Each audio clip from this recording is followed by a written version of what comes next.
En esta clase vamos a ver cómo el efecto Zeeman afecta los niveles de energía del átomo de hidrógeno. Entonces habíamos visto que la estructura hiperfina producía un desdoblamiento de los niveles de energía. Por ejemplo, acá tenemos cómo es el desdoblamiento de los niveles de energía del nivel n igual a 2. Lo habíamos visto en la clase pasada. Ahora, estos niveles aquí tienen una cierta multiplicidad y queremos ver cómo el campo magnético produce un desdoblamiento adicional de estos niveles. Entonces tenemos que considerar que si ponemos el átomo en un campo magnético externo constante, vamos a tener que considerar estos tres términos en el hamiltoniano. Un acoplamiento entre el paramagnético, entre el momento dipolar magnético debido a la órbita del electrón alrededor del núcleo atómico, un momento dipolar magnético debido al spin del electrón y un momento dipolar magnético debido al núcleo, al spin nuclear. Para simplificar, vamos a considerar el efecto Zeeman en el estado fundamental del átomo de hidrógeno. Para los niveles excitados, el tratamiento es un poquito más complicado.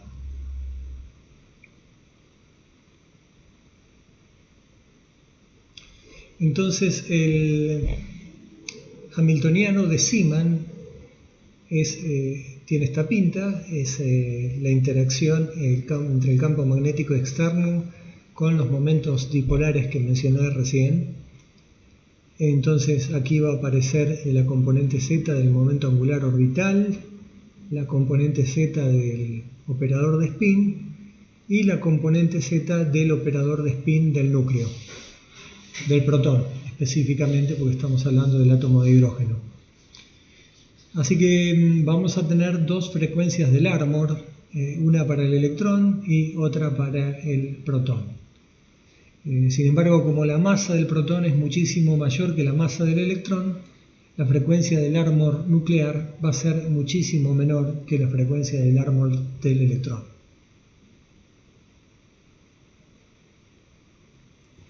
En el estado 1s, entonces, vamos a poder despreciar uno de los términos, este de acá, porque el momento angular orbital es igual a 0, por lo tanto este operador actuando sobre los kets de la base va a dar 0. Entonces nos vamos a quedar con estos dos términos de aquí, y para ver la perturbación entonces vamos a tener que calcular los elementos de matriz de estos dos términos. Y estos dos términos no cruzan niveles de energía diferentes, o sea, como actúan sobre las variables de spin, los únicos elementos de matriz que vamos a tener que considerar son aquellos que tienen el número cuántico principal igual, o sea, este es n igual a 1 y este es n igual a 1.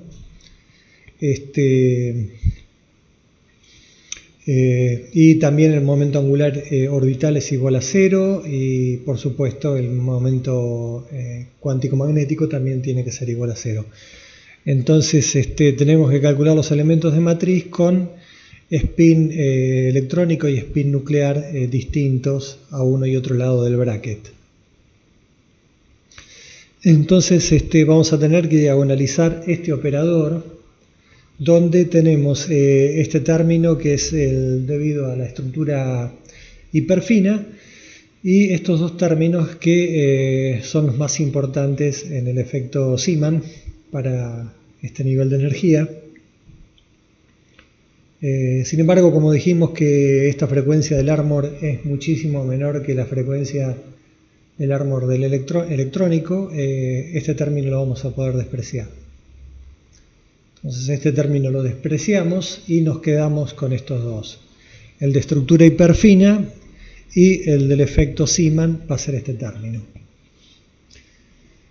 Entonces, vamos a tener que, para ver cómo es la perturbación debida al efecto Zeeman sobre los niveles del átomo, vamos a tener que considerar tres posibles regímenes. El régimen de campo débil, donde el campo magnético es tan débil que el término de efecto Zeeman es muchísimo menor que el término de interacción hiperfina. Así que, digamos, el campo magnético externo no produce una separación mucho más notable que la separación debida al efecto de estructura hiperfina. Después tenemos el régimen de campo fuerte, en el cual el campo magnético externo es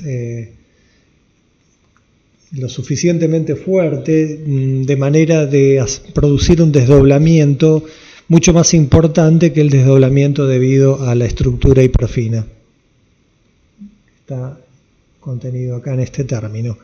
Y después los campos intermedios, en el cual los dos términos, el Zeeman y el de hiperfina, son aproximadamente del mismo orden de magnitud. Entonces, lo que vamos a hacer en esta clase es, en el caso 1, vamos a tratar el efecto Zeeman como una perturbación de los niveles de energía calculados con la estructura hiperfina. En el caso 2 vamos a tratar la estructura hiperfina como una perturbación de los niveles de energía del átomo en un campo magnético externo muy fuerte. Y después vamos a resolver exactamente para campos intermedios y vamos a ver que estos dos casos que tratamos con teorías de perturbaciones son los límites asintóticos de este caso.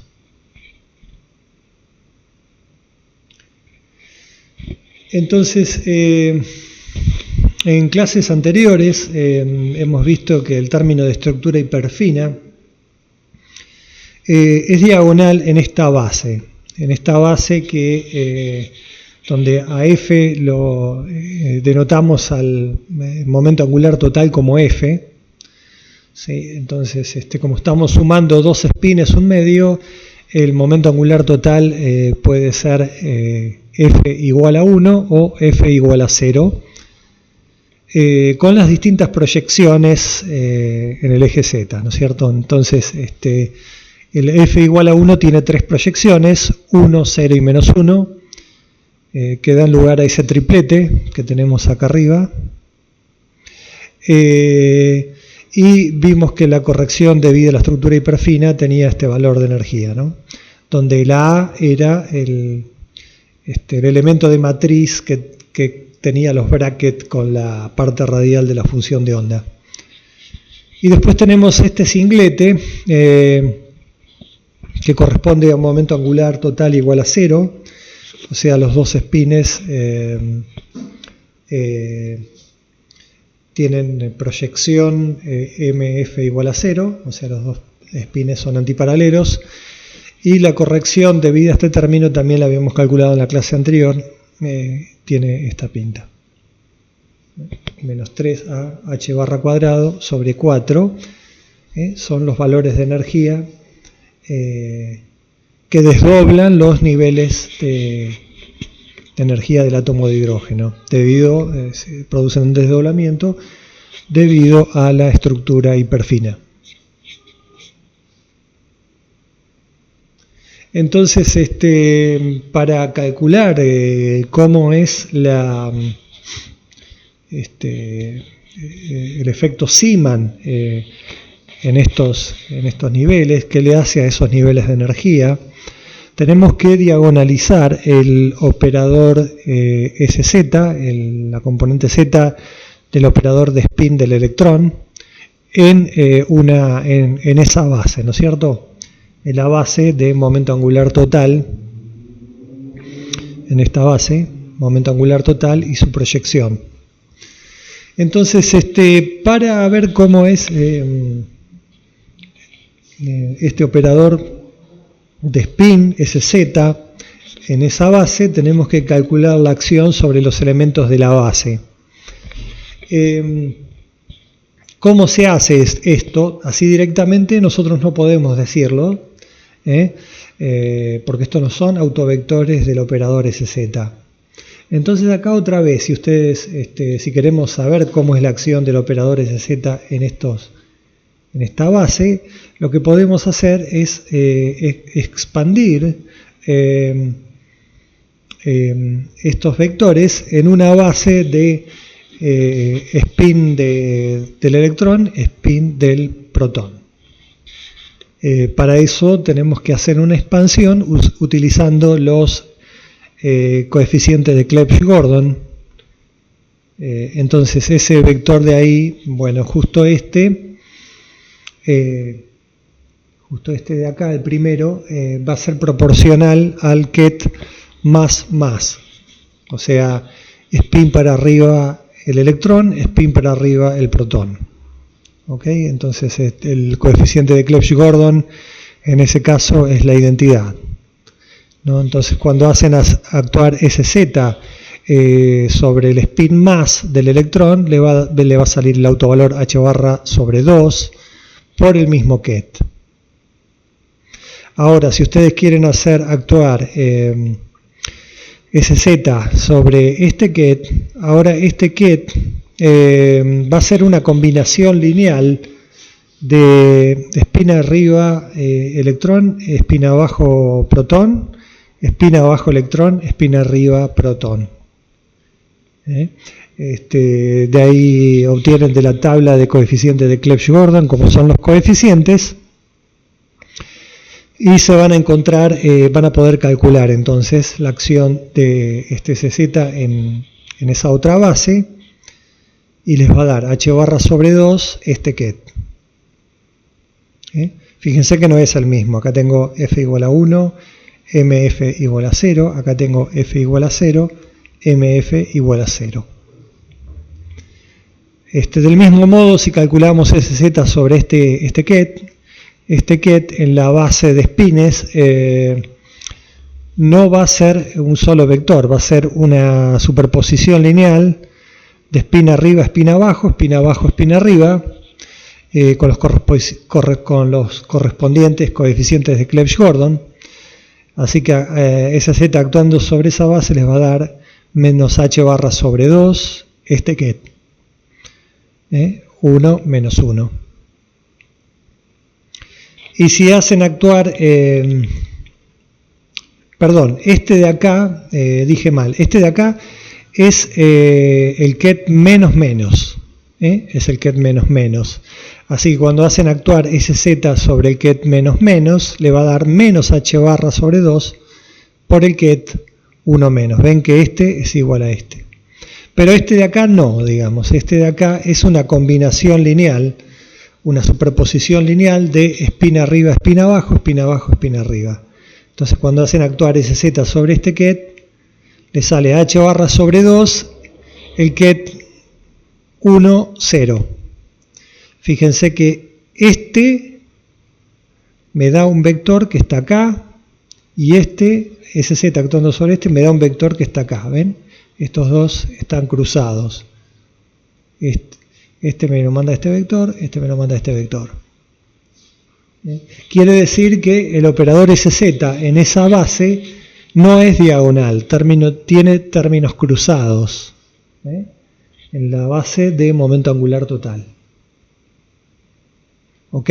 Entonces en esa base, si la base está ordenada de esta manera, ¿sí? Ustedes siempre que tienen una base, en el espacio de Hilbert, ustedes tienen que decir cómo está ordenada esa base.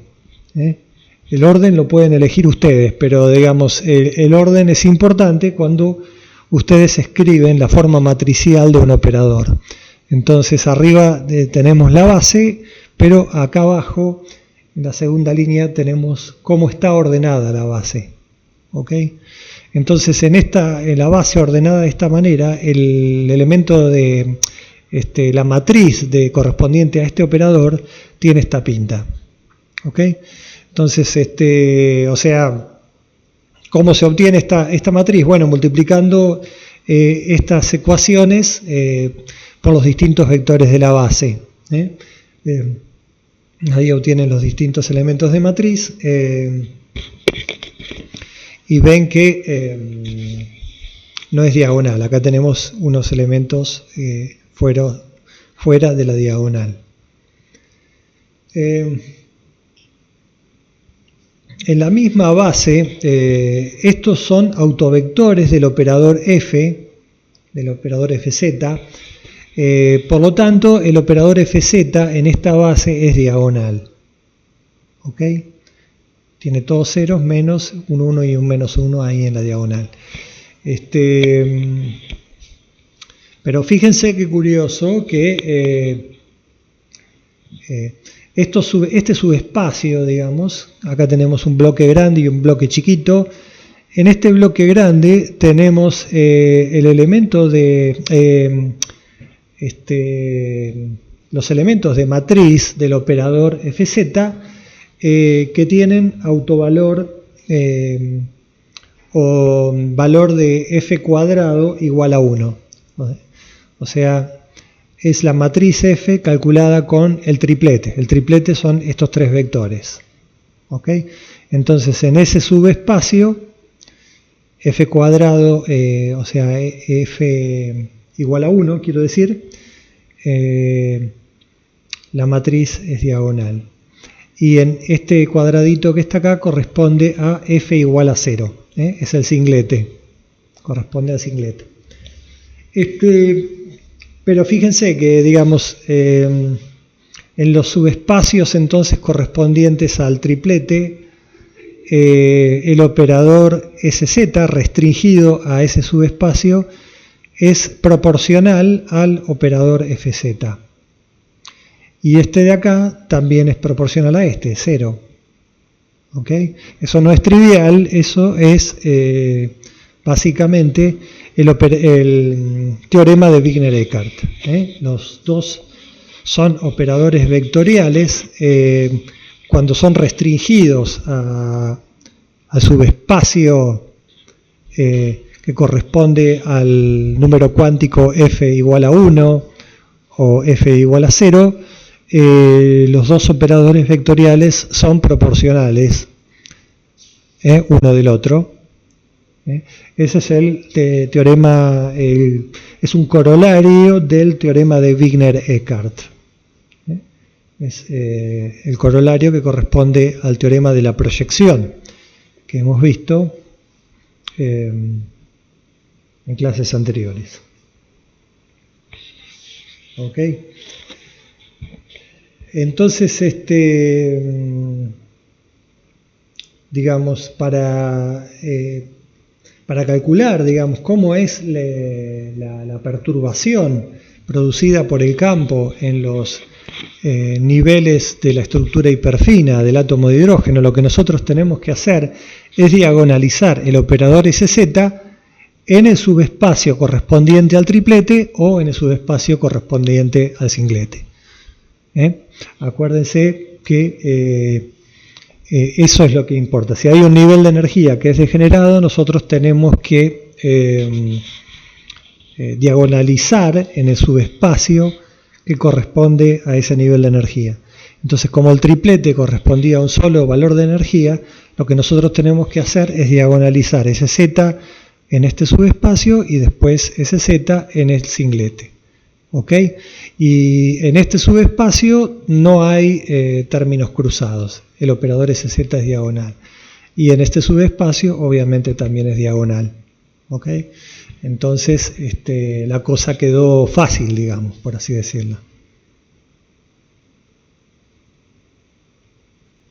Entonces, solo para recordarles, en clases pasadas habíamos visto que la corrección a primer orden de energía, si el nivel de energía es no degenerado, es calcular estos valores medios. ¿Ok?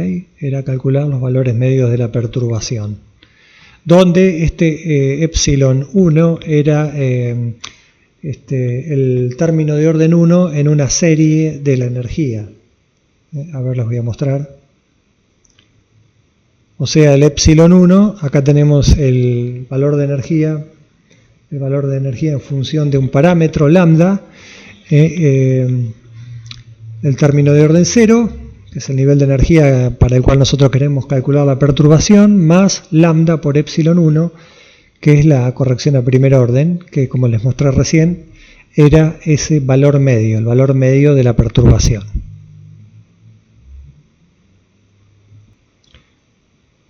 Pero vimos también que si el nivel de energía es degenerado, entonces tenemos que calcular esta ecuación de autovalores y autovectores en el subespacio que corresponde al nivel de energía que estamos perturbando.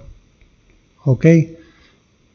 Entonces acá fíjense que tenemos que calcular acá el elemento de matriz de la perturbación en el nivel de energía que nosotros estamos estudiando o calculando la perturbación. ¿Ok? Entonces de acá nos van a salir autovalores y esos autovalores son las correcciones de energía para ese nivel de energía degenerado.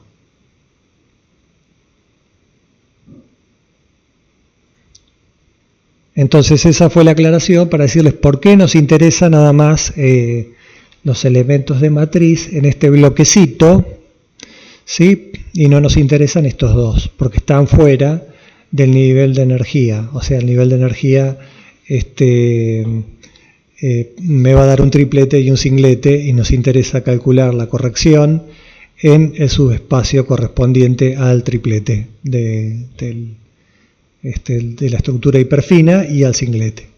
¿Okay? Pero el singlete da 0 justo, así que no hay corrección.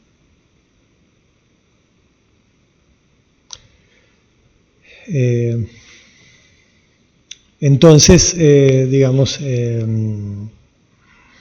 las correcciones van a estar dadas, ¿no?, por estos dos términos.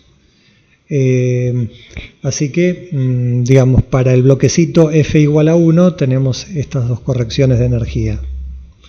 ¿Ok? Entonces, los autoestados a orden 0 van a ser los mismos, pero los autovalores ahora van a tener esta corrección. Estamos hablando de campo débil. Entonces acá el triplete tenía... con campo 0 tenía estos tres valores de energía, es el mismo para todos los estados del triplete, y ahora tenemos que corregir por efecto Zeeman, aparece esta corrección, ¿okay? Y para el singlete ninguna corrección, ¿okay? Tenemos solamente el nivel, la corrección debida a la estructura hiperfina. Entonces, ¿qué pasa? Para f igual a 0 no tenemos ninguna corrección a medida que aumentamos el campo. Y para el triplete tenemos una corrección que hace que los tres estados tengan diferentes valores de energía para campo débil. Uno sigue una recta, aproximadamente una recta con pendiente menos 1, uno una recta con pendiente 0 y el otro sigue una recta con pendiente más 1.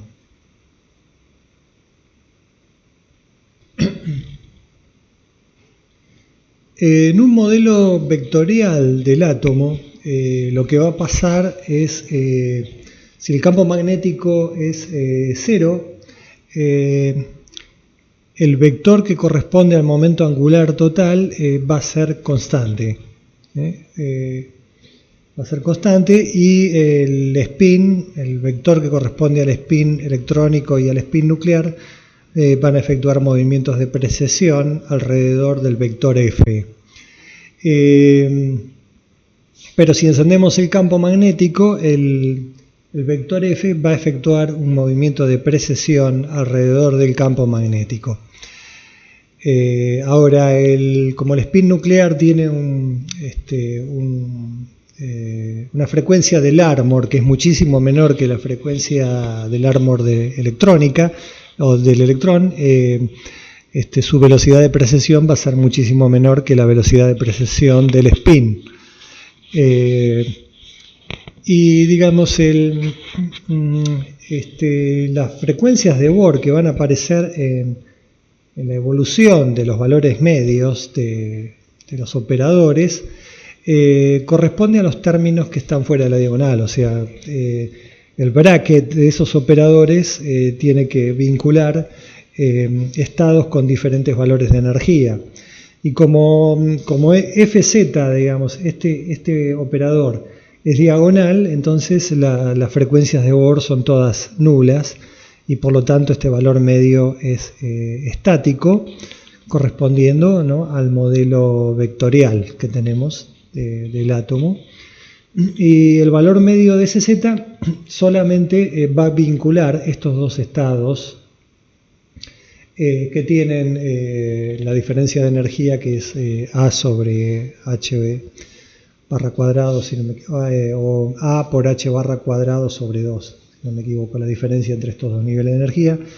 Son, entonces, las frecuencias de Bohr van a corresponder a estos estados, ¿no? Porque acá estos estados, elementos de matriz no nulos, vinculan dos estados que tienen valores de energía distintos.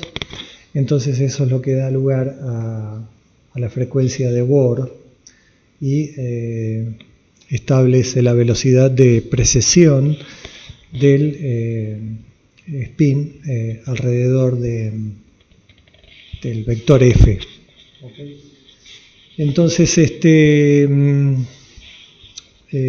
digamos, vamos a tener una componente que es la proyección de S en F, que es constante, y la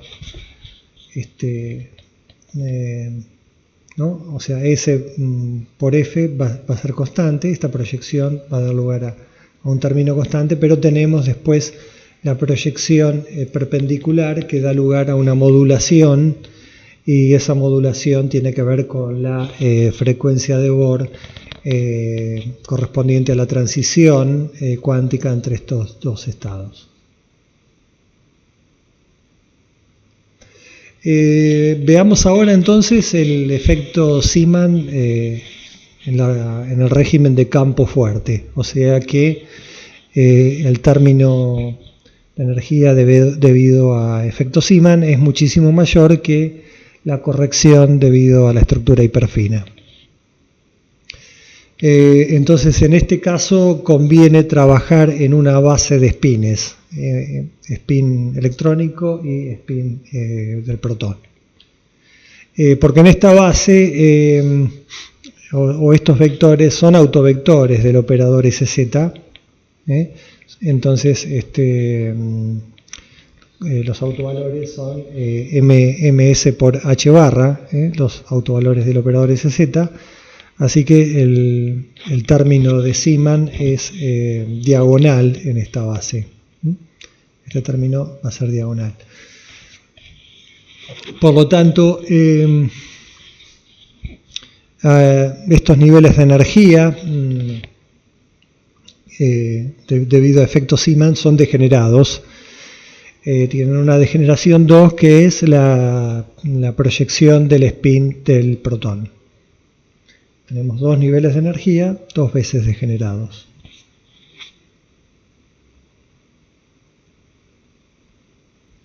Entonces, en esa base de spines tenemos que diagonalizar el término de estructura hiperfina, que es este de acá. Pero este operador es diagonal también en esa base, en estos subespacios de energía. Porque, digamos, el operador I escalar S, que se puede escribir de esta manera, ¿sí? Conmuta con el operador Fz. Este operador conmuta con Fz, y eso quiere decir que el operador no me conecta el estado más con el estado más, por ejemplo, o no me conecta el menos con el menos. ¿Ok?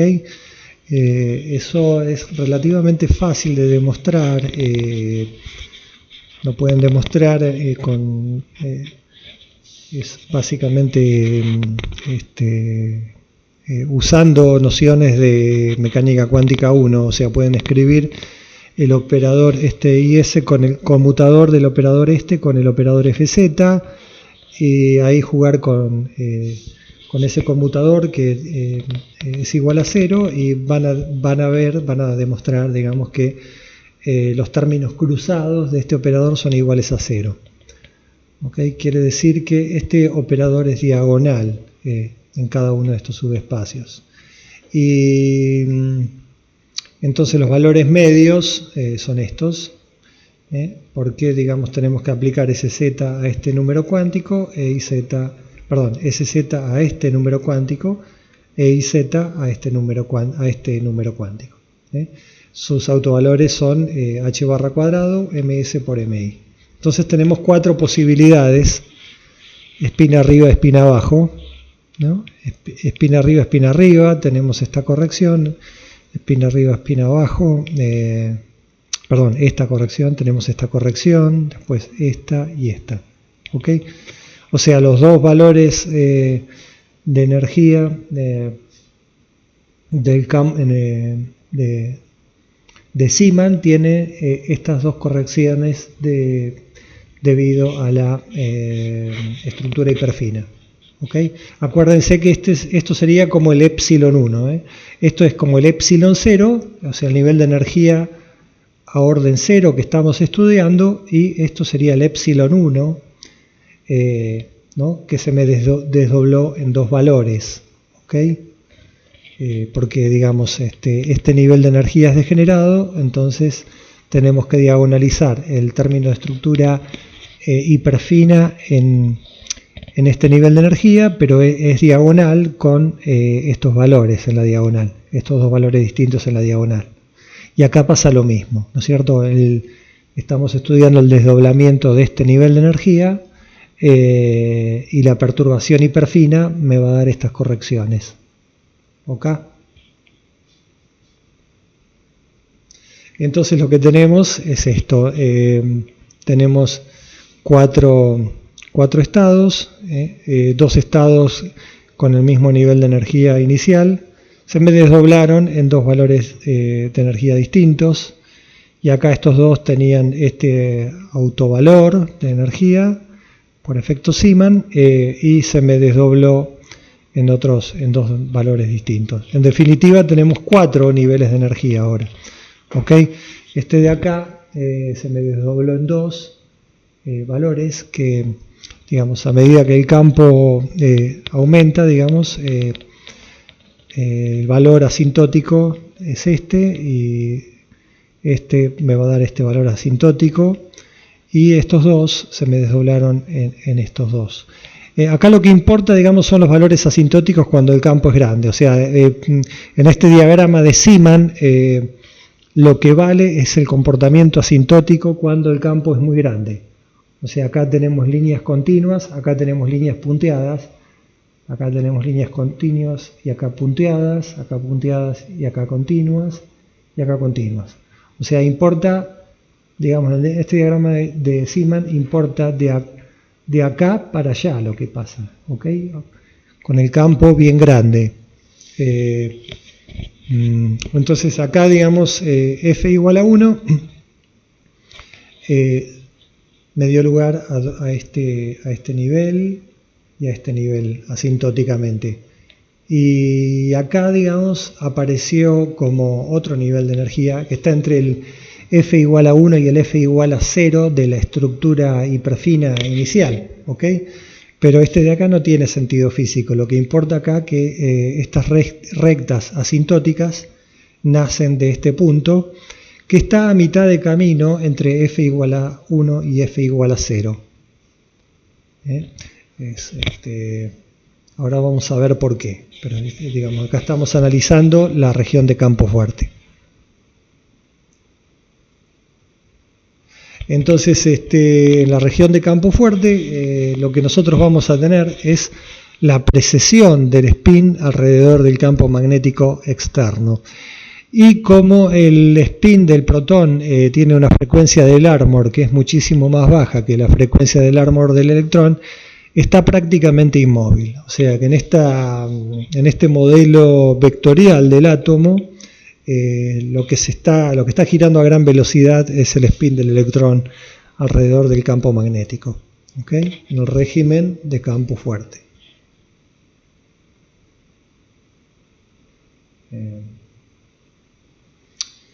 Entonces ahora veamos el caso intermedio, ¿okay? Vimos el campo débil y el campo fuerte usando teoría de perturbaciones independientes del tiempo.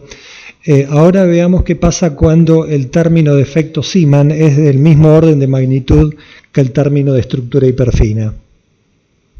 Ok, entonces vamos a trabajar en la base de momento angular total, en esta base.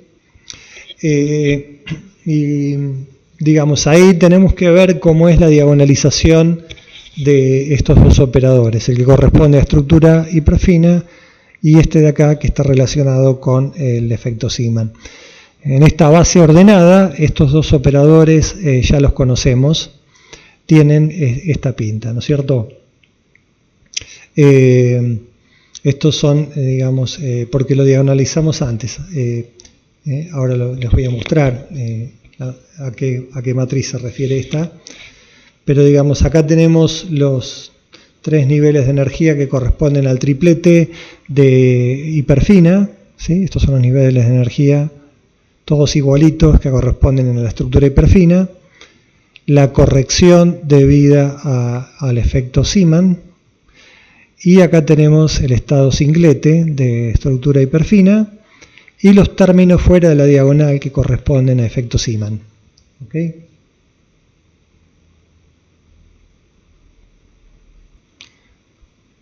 O sea, la matriz que les mostré recién es una suma, una combinación lineal de estas dos matrices, de la matriz de SZ y de la matriz de FZ. Esta es la que interviene en la estructura hiperfina y esta es la que interviene en la efecto Zeeman, que tiene los elementos acá fuera de la diagonal. ¿Ok? Entonces acá tenemos esta matriz. Digamos, entonces acá como son los niveles de energía. Bueno, acá tenemos un subespacio que tiene este nivel de energía, acá tenemos otro subespacio que tiene este nivel de energía, y estos dos vectores me dan lugar a este subespacio que, digamos, hay que diagonalizarlo, ¿ok? Entonces acá ya tenemos dos autovalores de energía, y acá tenemos que diagonalizar este pedazo de matriz para encontrar los autovalores de energía acá, en ese subespacio que corresponde, ese subespacio generado por estos dos vectores, los últimos dos vectores de la base ordenada que tenemos. ¿Okay? Entonces ya tenemos estos dos, son los que están en estos cuadraditos, y tenemos que diagonalizar la matriz de 2 por 2. El determinante es este de acá, ¿okay? De ahí sacamos dos valores de energía, que, digamos, tienen dos valores asintóticos. Un valor asintótico cuando el campo es 0, esto sale afuera y nos dan los autovalores de energía de la estructura hiperfina, y cuando el campo es muy grande podemos despreciar este término, sacamos esto afuera y tenemos la corrección por efecto Zeeman en el régimen de campo fuerte, ¿no? Entonces acá tenemos el comportamiento asintótico. Cuando el campo es débil, acá tenemos un triplete y acá tenemos un singlete, y cuando el campo es muy fuerte, el diagrama de Zeeman hace que estos niveles de energía tiendan asintóticamente a esta recta punteada, este nivel, y este de acá tiende asintóticamente a ser paralelo a esta línea punteada. Entonces, para finalizar, entonces, acá tenemos una comparación de lo que hicimos, los tres diagramas de Zeeman para campo débil, campo intermedio y campo fuerte. Entonces ven que teoría de perturbaciones nos dio la solución correcta cerca del origen, o sea, cerca del régimen de campo débil, cuando el campo es aproximadamente cero.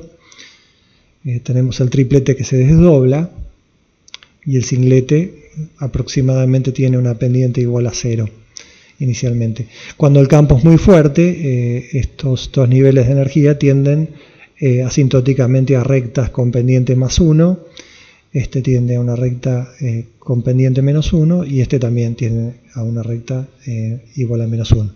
Y como les dije, este nivel de acá que había aparecido cuando calculamos el régimen de campo fuerte no tiene un significado físico, ¿sí? Es el punto justo donde se cruzan las asíntotas de los niveles de energía.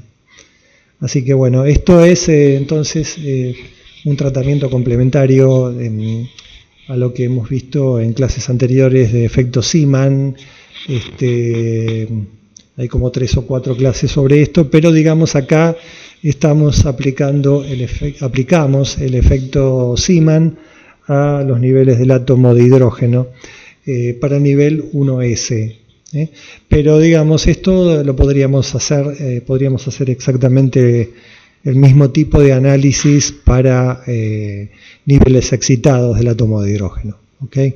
Pero bueno, por hoy terminamos acá.